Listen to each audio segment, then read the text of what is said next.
Hi, I'm Heidi Copeland, a Family and Consumer Sciences Extension Agent with the University of Florida IFAS Extension. Often during the holidays, Extension agents get questions about baking.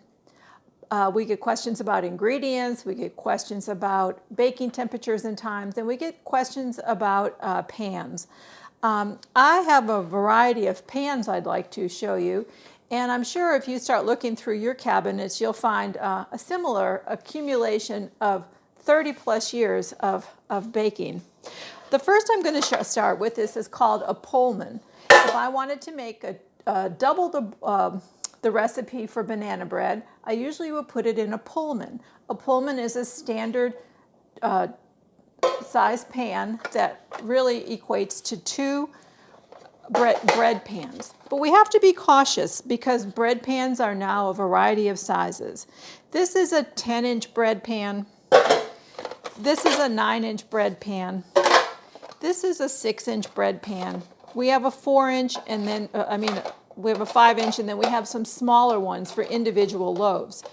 I'm not going to get into it, but every good baking company out there has on their website, they'll show you how many cups will fit in what size pan. And that's very important to know because you want to have at least 2/3, you want to have at least 1/3 of the pan free so that the dough or the batter in the pan can rise to the right height. Also in baking, we have a variety of other size pans. It's very typical to see brownies, a recipe for an 8x8. This is a brownie pan that has a removable bottom. This one does not.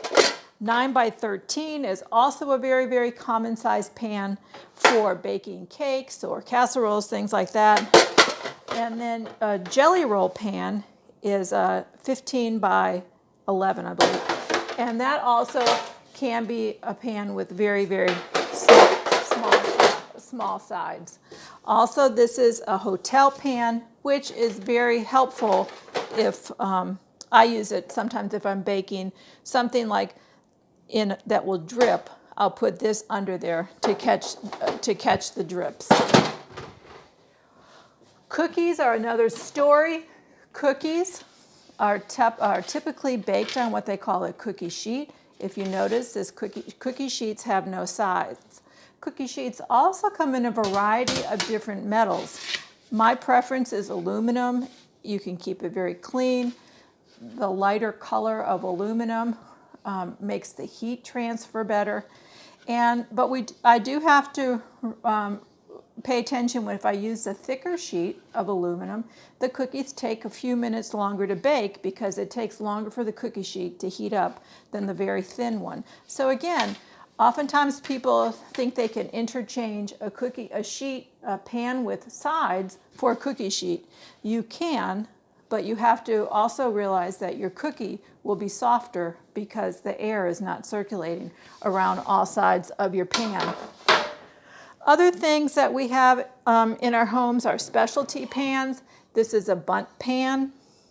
The difference between a bundt pan and an angel food pan is pretty much the center of an angel food pan comes out, because once you take the cake out of an angel food cake is baked, you're supposed to let it sit upside down for a while after you bake it.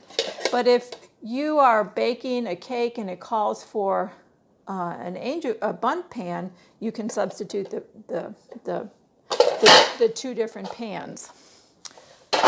Other pans that you might have at your house could be a Tart pan. This Tart pan, you can make a quiche in it, you can make a pie in it, but the bottom comes out of a Tart pan. I have a specialty pan here for something I make just at Easter called a Kugelhopf. It's a French-German pan for making a yeasty bread. I have a cast iron enameled pan here, and this I only use for making a particular apple pie. I bake my cornbread if I'm making a large amount in a skillet. This is a cast iron skillet that has to be at least 40 years old, as does this little guy here, and this is for making corn sticks. So again, pans are made out of a variety of materials, and they're for a variety of uses. But then we can get specialty things like this cute little fall pan for making muffins. Speaking of muffins, muffin tins come in 6, 12, or mini. And again, the rule of thumb when making a muffin is to always just fill it 2/3 full. This is supposed to be a stickless pan, so there's a coating on it that I don't have to grease the pan. I find it works pretty well. I made some here that weren't greased. I made some that are in what they call a silicone sleeve. And they're now making silicone in all kinds of shapes. And one of the beauties of silicone is that things come out of the silicone very easily. I don't have to wash my pan much because it's, you know, all I have to do is wash the silicone. I find it easiest to use the paper. The paper are you buy those in the store. They have a waxy coating that things don't stick much to the pan. One thing I did not talk about was the use of a wire rack. And these are very, very important in baking because when something comes out of the oven, we want to let it settle. And most recipes give you a time limit, but you want to let it settle above, not flat on the counter, so that the air will circulate underneath the product. And then that will make the product be less soggy. One other thing when we're baking we can talk about is the use of parchment paper. Parchment paper keeps things from sticking. I think it works fabulously.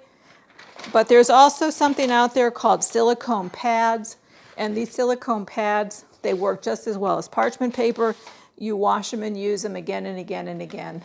And I just roll them and store them in a drawer. And it's really, they really do aid in helping us get things out of the pan. Another handy dandy thing to have in baking is a ruler. Because sometimes we don't know the size of our pan. Sometimes it says it on the bottom, but not always.